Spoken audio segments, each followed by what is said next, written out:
Today, I'm going to talk about the Karen people, so that not many people know about the Karen people. So that I'm going to talk a little bit about Karen today. So the Karen, they call themselves Ganyo, but nobody call them Ganyo. And according to the books, so that British call them Karen, so they spell it Karen. Later, they spell it Karen. So basically, because they heard Hmong people call them Korean, and I don't think the word Korean is exist in English language, so that they to make that easy, so that they spell it Karen. So the Korean, something like that. And the Thai people call them Korean. Also, the Burmese call them Gajin. So that if you go to Thailand, if you ask about the Korean village, something like that, Thai people may not know that, but if you ask them about Korean village, something like that, they may know it. And if you go to the Burma or Myanmar, if you ask them about the Karen people, some of them may not know it. Or if you ask them about Beijing, then they will know it because they call the Karen people Beijing. So this is the calling part, so that they call themselves Karen, Ganyo, but other people call them, nobody call them Ganyo, basically. So again, here they call themselves Ganyo, and the interesting part is that some of them call themselves Cautulian, Cautule people, Cautulinian, Cautulician, something like that. British call them Karen, and they spell is Karaen, later spell is Karen. They drop the word A in them, so they left it so that Karen, so yeah, something like that. The Burmese call that Ye, and Thai people call that Korean or Yang, something like that. So that again. So the origin of the Karen, according to their history, they come from Babylon. They moved from Mongolia, Turkestan. Then step by step, they come through. They call the place Kola. Kola means the Greenland. That's modern time we call it Burma or Myanmar, something like that. So they have a very strong history, very long history, and the population is about, I would say, 9 to 14 million, according to some writing, according to some books, but nobody know exactly. No one. Some people say that the population is only about 4 or 5 million. So basically, nobody know about the population part. So the most of them, they located in southeastern Burma and northern Thailand. So that's between the Thailand and border. That's the more populated area. So that's next. So the next step. So here, yeah. So this the Karen people, they are living in the white area. When I draw the picture in the white area, so that if you the Burma, so the lower Burma, so that here is the Karen. Most of the Karen people live in this area. So that if you go to the upper Burma, close to China, India, you're not going to see any Karen people there. But if you down lower in the close to the sea, between, I would say, Thailand, Burma border, so you could see a lot of Karen people there. Then they have a village there too. So this is the map. When you look at the map, it's clearly, you know where's the current people live now. And so what the Karen became a refugee for a long time? And it's the question. So basically, after the Second World War, Karen leader, they want independent, they want to free from the Burmese or whatever. So they want to be themselves, they want to be independent, they want to free, so that they start to talk with the Burmese leader, and basically the agreement, and they do not make agreement. No agreement was made, and come into argument, and basically around 1949, then they broke up. Basically, the wars broke up between the Burmese and the Karen. Then the war started, and then Unfortunately, many Karen they have lack of weapon. They have a few people, or maybe they have a so little, I would say, manpower in military, so that later they have to retreat, and at the end, many Karen people they become a refugee. So basically, the first leader that organized, or I would say the founder of the Karen Revolution, his name is Sabaoji, and he's a famous man. He's a rich man. He's a nationalist. He wants correct people to be free. For the Burmese side, the leader is the Aung San, and he want to control everything. He's not willing to negotiate with the Karen, or he's refusing what is the Karen asking for, or what's the Karen want to compromise, and he refusing. And basically, they don't make any agreement, and I would say the result of fighting. So I would say, and again, here in 1947, that the Korean demand for independence, so that they ask for the location, they indicate the location where they want the Korean, I would say the Korean country to be, and they call the Korean country name, just like the names are called Thule. This will be the name of the Korean country. So we govern by the Korean themselves, and freedom Burmese dictator or whatever. So basically, they want independence, they want to be free, and they fought very hard too. And here's the area that the current demand for Kotule. So it's if you look at the map here, this talk about the place, the Tunisian division included South District, Iradi division, AC district, and Hatha UAD district, Nolebe district. So basically the area that they demand, that's the current, they say that that's the originally the correct people are here, correct people are here for a long time. They stay the land, this land is belong to the correct people, and they want to own it. They want to be independent. They want to be free. And the land, they call it the Kotule. It will be a Korean country or something like that. So in currently, if you go to the Thailand and Burma border, the area have been changed so that the current leader changed the area. Instead of ABCD, they name it just like a Duplaya the two province, Tao province, Kladitu province, the one province, Mutro province. So sometimes they call it a brigade. Brigade is the term, is the military term. So that if you ask about the brigade in Karen, if you go to the Thailand and Burma border something, when you said about brigade 1, brigade 2, brigade 3, they know right away because they use the term brigade regularly. They don't usually use the word province or something like that. But the word province is more military, so they know it very well.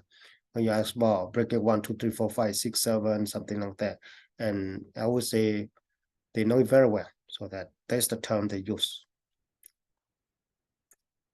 So current refugee, as I said, because the war is going on and they fight each other, and unfortunately, many current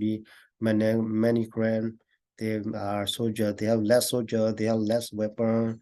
They have to illegally buy a weapon from Thailand Burma border or somewhere. Then they don't have strong men. They don't have a. I would say they have to have a strong military, and so that they have to retreat and then create a lot of refugee, and the Burmese push them out, so that and started from 1948 until now, and so they have been refugee for long time. So that's and in Thailand Burma border around 1984 to 1984, that's about 20 refugee camp there. I would say the refugee population, almost 1 million there. In 1985, the refugee camp reduced there, and currently we have only 10 camps, refugee camp.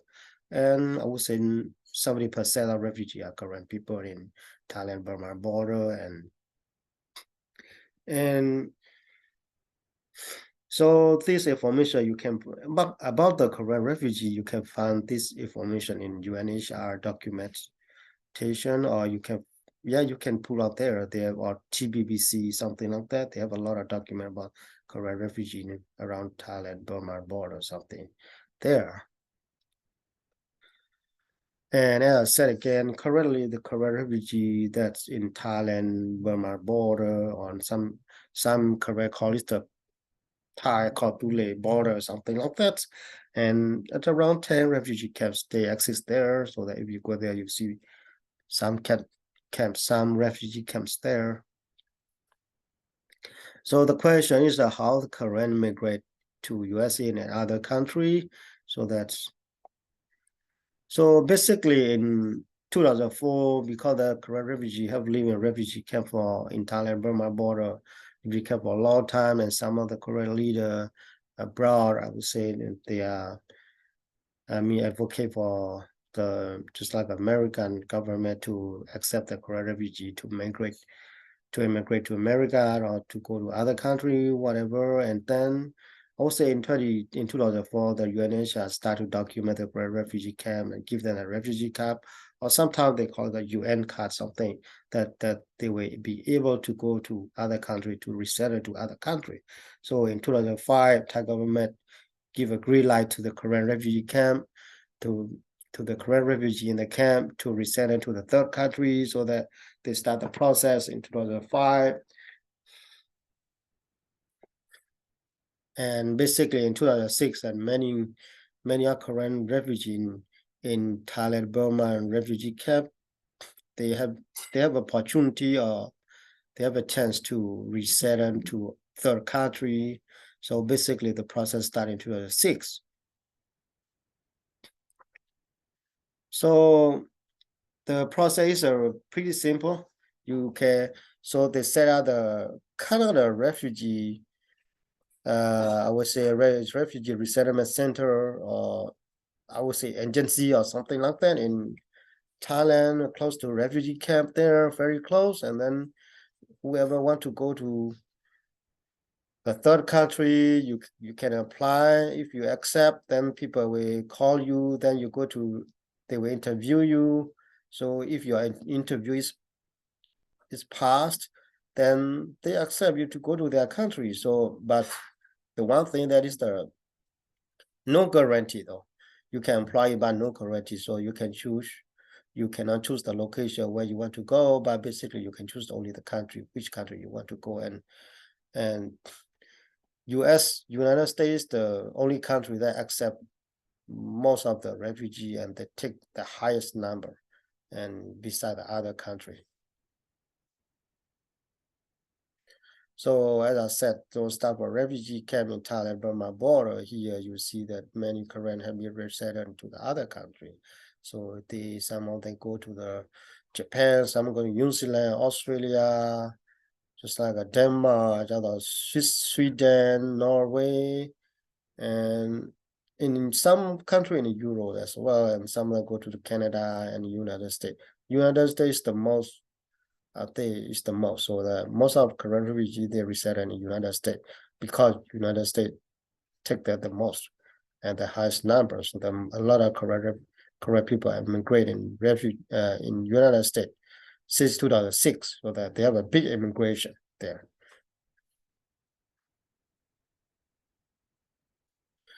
So again, and the population is not really accurate, but they just only estimate the correct population. The Karaen in Myanmar, some people said that 9 to 40, but some people say only 3 or 4, 5 million, but not so sure. And again, in Thailand, they said about 1 million, something like that. And US, and some people talk about 64,000, something like that. But right now, I think the currently probably up to 100,000. So that's and some people said that Minnesota is the most populated current refugee, and some people estimate maybe around 20,000, something like that. But nobody's sure. Again, Australia, they think about maybe 11,000, maybe 11,000, Canada, maybe 5,000, something like that. Sweden, maybe 1,500, and all other country, and they estimate that in 2006, I would say in 2020 and 24 and 2020, something like that. And maybe the population all Karen people who, I mean, resetting to other country, I would say they think about maybe 100,000 live in other country. I mean the whole world though, and something like that. And it's again, they think that in the United States, Minnesota is the most, something like that. But again, not so sure, but they are definitely have a number there. And if you go to Minnesota, St. Paul, you see, yeah, some of the Korean refugees there. They have a community, they have a church, something like that. And not only the Minnesota and the other state as well. I mean, every state, almost every state though. And but that sounds like a Minnesota is the most. That's what they put in, and they put it there. And so again, and Karen and education, Karen people who live in a refugee camp in the past, I would say 10 years. And during Karen people live in refugee camp, they basically they have a basic education, and many of them do not have a chance to go to school. And even though they graduate high school, they have further education, they cannot continue education because they are stateless. They are stateless. They have no documents, so that they live in refugee camp, and people. So Thai government not allow them to go outside to further study. I would say they talk about a 99% of graduate high school because of few high school and not allowed to go to school outside the camp. And they talk about most correctly English or no English at all. But they right now a little bit improve the situation there. Most of the Korean can read Korean language, but not advanced. And as I said, because not many of them had chance to go to school, they read a little bit Korean language and something like that. Even their own language, they are not professor. I would say both Scott and Karaen. And the Korean and their language, so that according to Karaen, the Korean books, the Korean author, and each other Korean have a tribes or dialogue, something like that. And the most spoken language or dialogue was Scott and Paul is the most spoken English, the language that they spoke, so that if you speak Scholar or Posh, you should be okay. So that, but we have other they have other tribes as well, just like they speak a little bit different, but kind of sometimes you understand each other, but a little bit different. They have a kind of 12 tribes or 12 dialogues, something like that. That's about the Quran.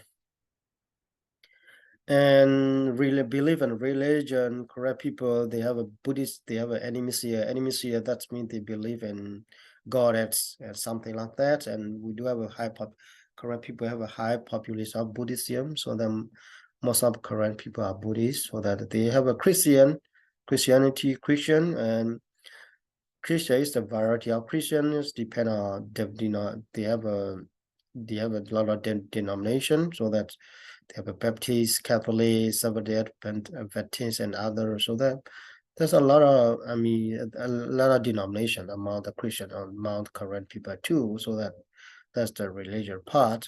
But we rarely have a Muslim. We have at least only do Muslim people in the Korean among the Korean people though.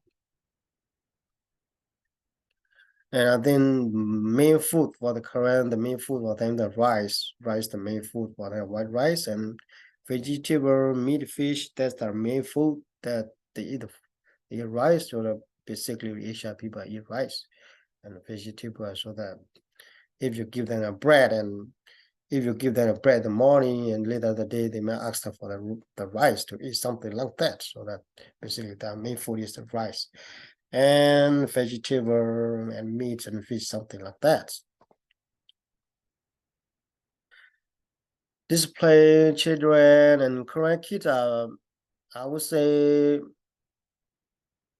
current people, they are depend on the location, depend on the place. Right now, it changed, but in the past, the current parents are very hard displaying too. If the kids are not listening, they might use the small stick and whip them or something for displaying, something like that. But right now, they don't really use it anymore, I think, and they stop using it and they cannot follow the Western ideologies instead of using the stick, and they use other stuff too. And the display for the kids have been changed a lot, I think. And Korean culture respect, and I'll call the Korean culture, whenever you walk past the older people, you need to have your head down and teacher authority, and you need to respect them. Yeah, so call somebody name if older than you is rude, something like that, so that for the Korean people, they don't really call each other by name. They may call each other by relative words, just like aunt, uncle, grandma, grandpa, cancer, instead of calling each other name. And they use that name only when only needed, and they must, instead of calling that real name, they must use their nickname or friendly name to call each other. So they yeah, as I said, as they use the relative words among communication, so that even though they are not grandma, grandpa, mom or dad or whatever, they still call each other sometimes mom, dad, aunt, uncle, something like that. So, and another thing is on the Korean culture, look at some people eyes, it's rude, so that when people talk to you, you need to head down and listen instead of staring at them face. Staring at the fish, something like that. So that in Western culture, when people talk to you, you need to look at their face and listen. But in Korean culture, when people talk to you, you have to head it down and you need to listen carefully. So it's kind of a little bit different. So, and celebration, Korean New Year is the most, I think, well-known celebration among Korean people. Korean people, they love to celebrate their Korean New Year, and I think they celebrate this every year too. And they have other day that celebrates, which is like a Korean wrist tie ceremony, and sometimes, yeah. So sometimes they have a day just like I would say they call it a Martin Day, meant the same to West as a Memorial Day. They remember the people who fought for uh, the cause, the correct cause. So that's every year they do that stuff too. And they have a lot of stuff, so basically, so that if you want to learn more about Karaen, maybe you have to read about Karaen, or maybe you can put out your comment below and I can answer some of your questions. So this is basically about the general knowledge about Korean people.